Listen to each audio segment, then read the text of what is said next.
तो देखिए यह क्या है कि ये एक तरीके से आप कहेंगे तो एक संस्थागत एक व्यवस्था बनती आ रही है कि राजा का बेटा ही राजा हो।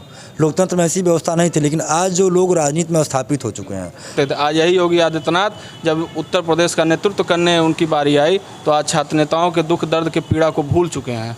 लेकिन योगी आदित्यनाथ को इस बात का डर है कि अगर गोरखपुर से उनके जो गृह जनपद है, अगर वहाँ से कोई छात्र नेता निकलता है जो गोरखपुर का नेतृत्व करेगा, कहीं ना कहीं वो प्रदेश का भी नेतृत्व करेगा भविष्य में, तो उनकी कुर्सी खतरे में ना पड़ जाए। यहाँ विश्वविद्यालय प्रशासन की पूरी स्वयं जिम्मेदारी है, लेकिन ये बार बार जब लड़ते हैं हम लोग, तब जब डरते हैं तब पुलिस प्रशासन को आगे करते हैं। पुलिस का यहाँ पे रौब दिखाया जा रहा है, ऐसा कुछ? पुलिस को रौब दिखाया जाता है, मुकदमों से डरवाया जाता है। अगर आप गुंडे नहीं हैं तो आपको गुंडा एक्ट मुकदमा लगा दिया जाएगा, आपको डराया जाएगा, थाने पर धमकाया जाएगा।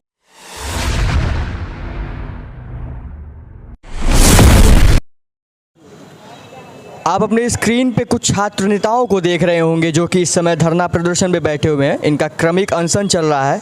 नमस्कार दोस्तों, मैं हूं उत्कर्ष और आप देख रहे हैं बेधड़क खबर।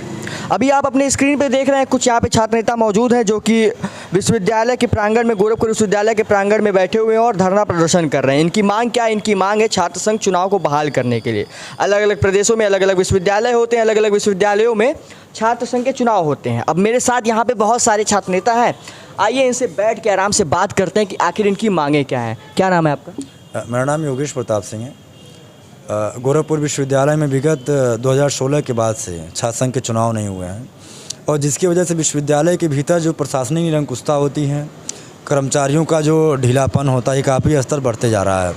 हम देख रहे हैं कि लगातार कुछ सालों से इस फीस में बेतहाशा वृद्धि कर दी गई और जो हमारे डॉक्यूमेंट्स में जो पैसे लगते थे, जैसे डिग्री का पैसा होता था दुगना हो गया, माइग्रेशन के पैसे बढ़ा दिए गए और तरह तरह से कहीं न कहीं किसान परिवार से और गरीब गांव से जो बच्चे यहाँ पढ़ने आते हैं उन बच्चों को आर्थिक रूप से, मानसिक रूप से प्रताड़ित किया जा रहा है। और यह सब सारी चीज़ें इसलिए हैं क्योंकि उन चीज़ों पर अंकुश लगाने के लिए जो सबसे अनिवार्य इकाई होती है, जिसे हम राजनीति की प्रथम पाठशाला कहते हैं, छात्र संघ, वह पिछले 8-9 सालों से बंद है और इसकी वजह से बहुत सारी समस्याओं का सामना करना। और इसके साथ ही साथ हम देख रहे हैं कि देश में लैक ऑफ पॉलिटिशियन हो गया है। अच्छे नेताओं की बड़ी स्तर पे कमी आ गई। आज कॉर्पोरेट जगत राजनीति में हावी हो गया है। अगर विश्वविद्यालय में छात्र संघ होते हैं, महाविद्यालयों में छात्र संघ होते हैं, तो यहाँ से निकल करके जो रोज़मर्रा की ज़िंदगी, क्या लगता है आपको कौन सी वजह हो सकती है जिसकी वजह से विश्वविद्यालय वहीं पे हम जा रहे हैं। तो देखिए यह क्या है कि ये एक तरीके से आप कहेंगे तो एक संस्थागत एक व्यवस्था बनती आ रही है कि राजा का बेटा ही राजा हो। लोकतंत्र में ऐसी व्यवस्था नहीं थी, लेकिन आज जो लोग राजनीति में स्थापित हो चुके हैं, अब वो चाह रहे हैं कि उनकी संतति, उनकी संतान ही राजनीति में हावी हो। कोई गरीब परिवार का, कोई आम परिवार का, मिडिल क्लास का लड़का सड़क पर संघर्ष करके सदन का रास्ता न पहुंच पाए।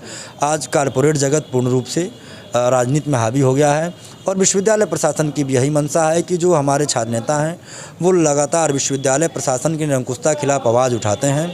तो यदि उनका एक संघ होगा, उनकी एक यूनियन होगी, तो कहीं न कहीं आवाज़ काफ़ी मजबूत हो जाएगी। और जो हम दलाली कर रहे हैं, जो हम भ्रष्टाचार कर रहे हैं और जो हम अपने लोगों को मनमाने तरीके से विश्वविद्यालय में स्थापित कर रहे हैं, इस मनमानेपन पर रोक लगेगा। अगर एक विश्वविद्यालय होता है तो विश्वविद्यालय में छात्र नेता है, तो छात्र नेता के रहने से कहा जाता है कि वो छात्रों की आवाज़ उठाते हैं। इसी के बीच एक और शख्स हमारे साथ मौजूद है। क्या नाम है सर आपका? मनीष ओझा। मनीष जी, ये बताइए, छात्र संघ चुनाव की बहाली के लिए आप लोग, ये दूसरा दिन है धरने का, कुछ निष्कर्ष निकला अभी तक? अभी तक तो प्रशासन इस पे कोई प्रतिक्रिया नहीं दे पाई है, जो बेहद दुर्भाग्यपूर्ण है।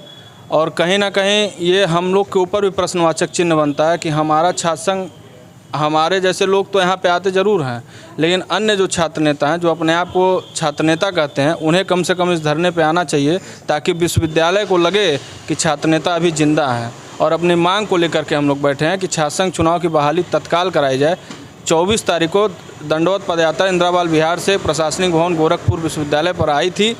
यहाँ पे यही मांग था इन लोगों का कि छात्र संघ चुनाव तत्काल कराया जाए, लेकिन मैडम पूनम टंडन द्वारा इनसे मुलाकात न करके विवश होकर के इन लोगों को आज यहाँ प्रशासनिक भवन के नीचे छात्र संघ बहाली के लिए बैठना पड़ा है, जो कहीं ना कहीं ये विश्वविद्यालय के निरंकुशता को दिखाता है। और मैं आपको एक बात बताना चाहता हूँ, यही योगी आदित्यनाथ जो उत्तर प्रदेश का नेतृत्व कर रहे हैं, जब ये सदर सांसद हुआ करते थे तो यही योगी आदित्यनाथ यहीं गोरखपुर विश्वविद्यालय के प्रशासनिक भवन पर, तब हम लोग पठन पाठन करते थे, छात्र नेताओं के साथ बैठ करके जूस पिलाने का काम करते थे, धरना तोड़वाने का काम करते थे। आज यही योगी आदित्यनाथ जब उत्तर प्रदेश का नेतृत्व करने उनकी बारी आई तो आज छात्र नेताओं के दुख दर्द के पीड़ा को भूल चुके हैं। ऐसा भी कुछ है क्या इसमें प्रदेश सरकार की भी भूमिका है? क्या प्रदेश सरकार के जो मुखिया वो नहीं चाह रहे हैं कि कोई यहाँ पे छात्र संघ के चुनाव हो, ऐसा कुछ है? प्रदेश सरकार में भूमिका केवल योगी आदित्यनाथ की है। उनके नेता भी कुछ चाहते हैं कि छात्र संघ का चुनाव हो, क्योंकि वो लोग खुद इसी गोरखपुर विश्वविद्यालय से निकल करके आज देश में विधानसभा में यहाँ विश्वविद्यालय का नाम रोशन कर रहे हैं। लेकिन योगी आदित्यनाथ को इस बात का डर है कि अगर गोरखपुर से उनके जो गृह जनपद है, अगर वहाँ से कोई छात्र नेता निकलता है जो गोरखपुर का नेतृत्व करेगा, कहीं ना कहीं वो प्रदेश का भी नेतृत्व करेगा भविष्य में, तो उनकी कुर्सी खतरे में ना पड़ जाए। बहुत बड़ी बात आपने कही। इन्होंने कहा कि अगर छात्र नेता निकलते हैं तो छात्र नेता के निकलने के बाद अगर कोई छात्र नेता गोरखपुर विश्वविद्यालय से निकलता है तो कहीं ना कहीं गोरखपुर से निकल के उत्तर प्रदेश की गद्दी तक जा सकता है। अब एक ऐसे शख्स के पास मैं जा रहा हूं जो कि मुझे कल भी मिले हुए थे। ये विगत कुछ दिनों से, कुछ सालों से भी कह सकते हैं, एक अच्छा खासा यहाँ पे आंदोलन करते रहे हैं छात्र संघ बहाली के लिए। सतीश जी, कैसे हैं आप? अभी अच्छे हैं? जी मैं ठीक हूँ। कल से ही बैठे हुए हैं, तबीयत आपकी ठीक है? तबीयत ठीक है। कल हम सभी अपने छात्र नेतागण के साथ जो गोरखपुर विश्वविद्यालय के प्रशासनिक भवन के गेट के नीचे जो हम लोग क्रमिक अनशन कर रहे हैं, क्रमिक अनशन का आज हम लोग का दूसरा दिन है और अभी तक कोई प्रशासनिक अधिकारी, जिम्मेदार अधिकारी कोई अभी तक पूछने तक नहीं आया है। इसलिए मैं आदरणीय प्रोफेसर कुलपति पूनम टंडन महोदया जी को मैं बताना चाहता हूँ, ये क्रमिक अनशन अभी हम लोग का जारी रहेगा जब तक प्रशासनिक कोई अधिकारी यहाँ पूछने वाला नहीं रहेगा। यहाँ इसके बाद हम लोग भूख हड़ताल करेंगे। भूख हड़ताल के बाद यहाँ अगर और भी प्रशासनिक अधिकारी नहीं पूछने आएगा तो उसके बाद हम लोग आमरण अनशन के लिए भी तैयार करेंगे, जिसकी जिम्मेदारी गोरखपुर विश्वविद्यालय प्रशासन एवं प्रोफेसर मैडम पूनम टंडन महोदया जी की होगी। अभी तक कोई नहीं आया कुछ पूछताछ करने के लिए? पूछने तक का प्रशासनिक अधिकारी तक नहीं आया। प्रशासनिक अधिकारी के गए पुलिस प्रशासन को भेज रहे हैं, जो कि गोरखपुर विश्वविद्यालय में पुलिस प्रशासन का कोई काम नहीं है। यहाँ विश्वविद्यालय प्रशासन की पूरी स्वयं जिम्मेदारी है, लेकिन ये बार बार जब लड़ते हैं हम लोग तब जब डरते हैं तब पुलिस प्रशासन को आगे करते हैं। पुलिस का यहाँ पे रौब दिखाया जा रहा है, ऐसा कुछ? पुलिस का रौब दिखाया जाता है, मुकदमों से डरवाया जाता है। अगर आप गुंडे नहीं हैं तो आपको गुंडा एक्ट मुकदमा लगा दिया जाएगा, आपको डराया जाएगा, थाने पे धमकाया जाएगा। पुलिस प्रशासन अभी तो आप नहीं देखें, कल आपने देखा होगा यहाँ से पूरा छावनी पुलिस प्रशासन, यहाँ पे महिला पुलिस 50-50 कांस्टेबल बुलाया गया था। तो हम लोग मुकदमा और इनको जेल से और इन्हें डरने वाले नहीं हैं। हम लोग अपने हक की लड़ाई लड़ते रहेंगे। कुलपति मैडम अगर मिलने का कुछ समय अगर आप मांगा हो आपने कुछ ऐसा कुछ? कुलपति मैडम खुद अपने चैम्बर के बाहर लगाई हैं। कुलपति मैडम से मिलने का समय 4 बजे से 5 बजे तक है, लेकिन कुलपति मैडम मिलने से इनकार कर दे रही हैं।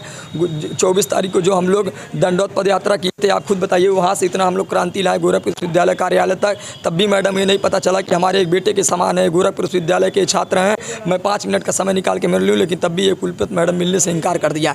इसलिए हम लोग आज अनशन पे बैठे हैं। क्रमिक अनशन का दूसरा दिन है। छात्र संघ चुनाव बहाल करो की मांग लेकर यहाँ पे छात्र नेता मौजूद हैं।